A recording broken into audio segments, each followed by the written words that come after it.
Two men, same gym parking lot, same age, 64. I watched them both walk in on the same morning. The first one shuffled to the door, one hand out for the wall.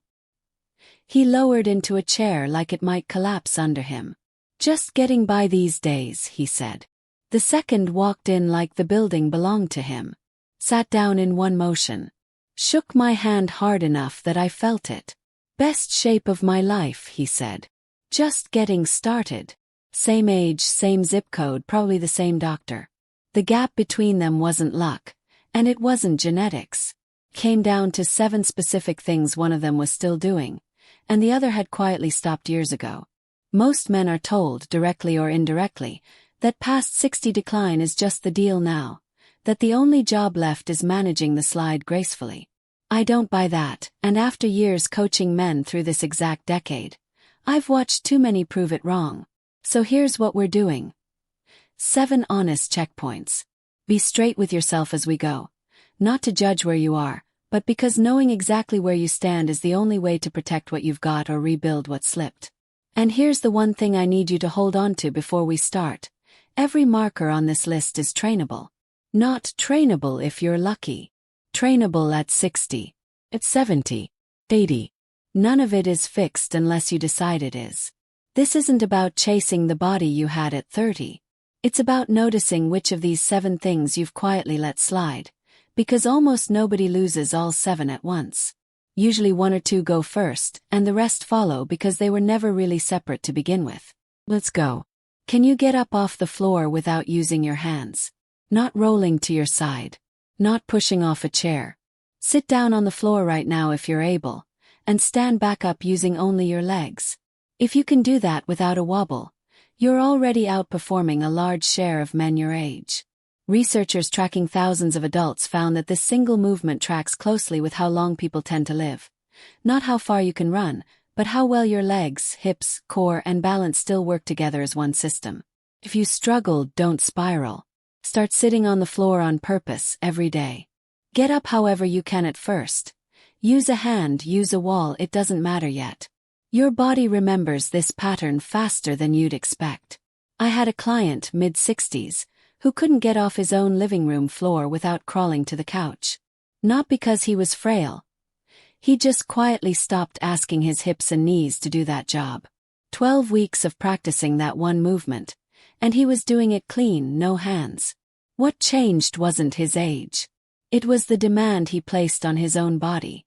Can you walk for 30 straight minutes without your joints calling it quits? Not a hike. Just a walk.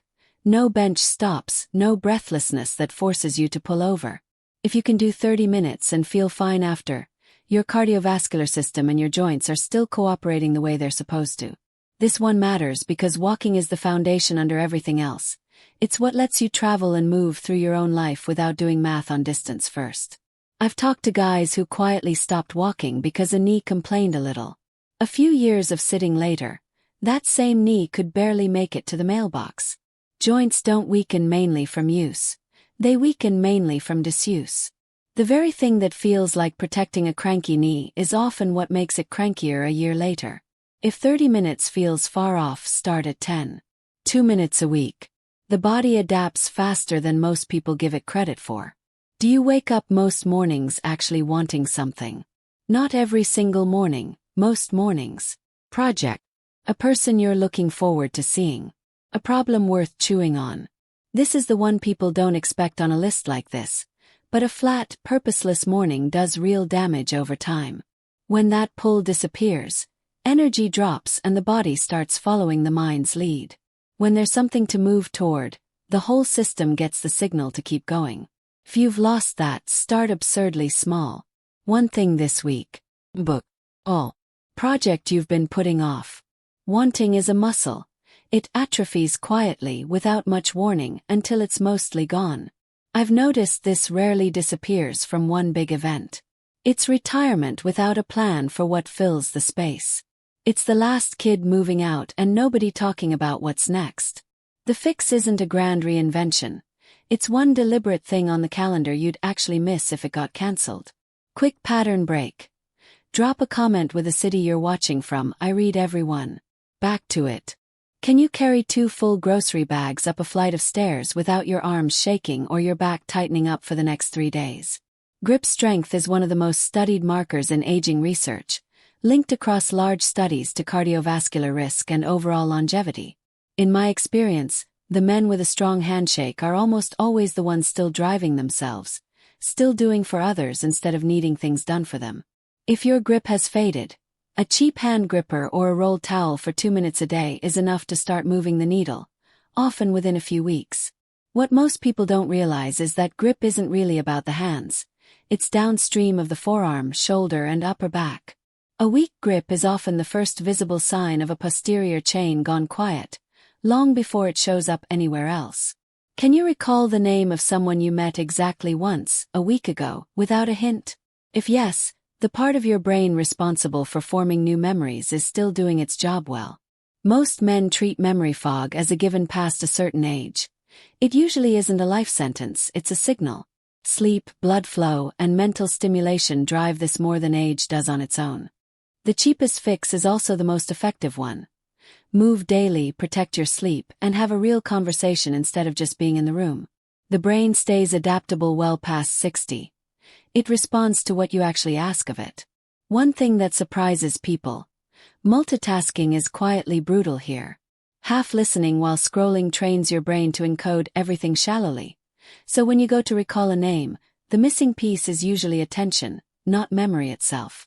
Can you sit through a hard conversation, someone disagreeing with you, disappointing you, without shutting down or blowing up? A lot of men carry decades of swallowed frustration into their 60s, and the body keeps a record of it. Disrupted sleep wear on the cardiovascular system over time. The man who can stay in the room and respond with a level head has built something most people never get around to. If this is your weak spot, start with one thing. Breathe before you speak. 4 seconds in, 4 seconds out. Small mechanically, real physiologically. I've watched this one quietly wreck marriages and friendships that otherwise had nothing wrong with them, because 30 years of "I'm fine" adds up into a person nobody can actually reach anymore. The men who age best aren't the ones who avoided hard conversations. They're the ones who got better at having them. Can you still walk into a room and make the people in it feel a little better just because you showed up?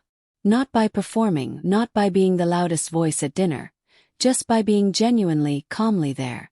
This is the hardest one to fake and the easiest one to lose without noticing. It isn't charisma. It's what's left over once the first 6 markers are working. It's what those 6 look like from someone else's chair. I've sat across from men in their 80s who filled a room the second they walked in, and men in their early 60s who'd already gone quiet and small. The difference was never the calendar. It was which of these 7 they'd kept training. So here's where that leaves you. Some of these you're already winning. 1 or 2 probably made you a little uncomfortable. That's the one worth starting on. Pick just that one, do the smallest version of the fix I gave you, and give it 30 days. None of this requires becoming a different man. It requires deciding that 60, 70, and 80 aren't a slow walk toward the exit. They're just the next room in the house, and you still get to decide how you move through it. If this was useful, subscribe. I'm covering one of these 7 in depth every week. And drop in the comments. Which one was your honest weak spot today? I read every one. See you in the next one.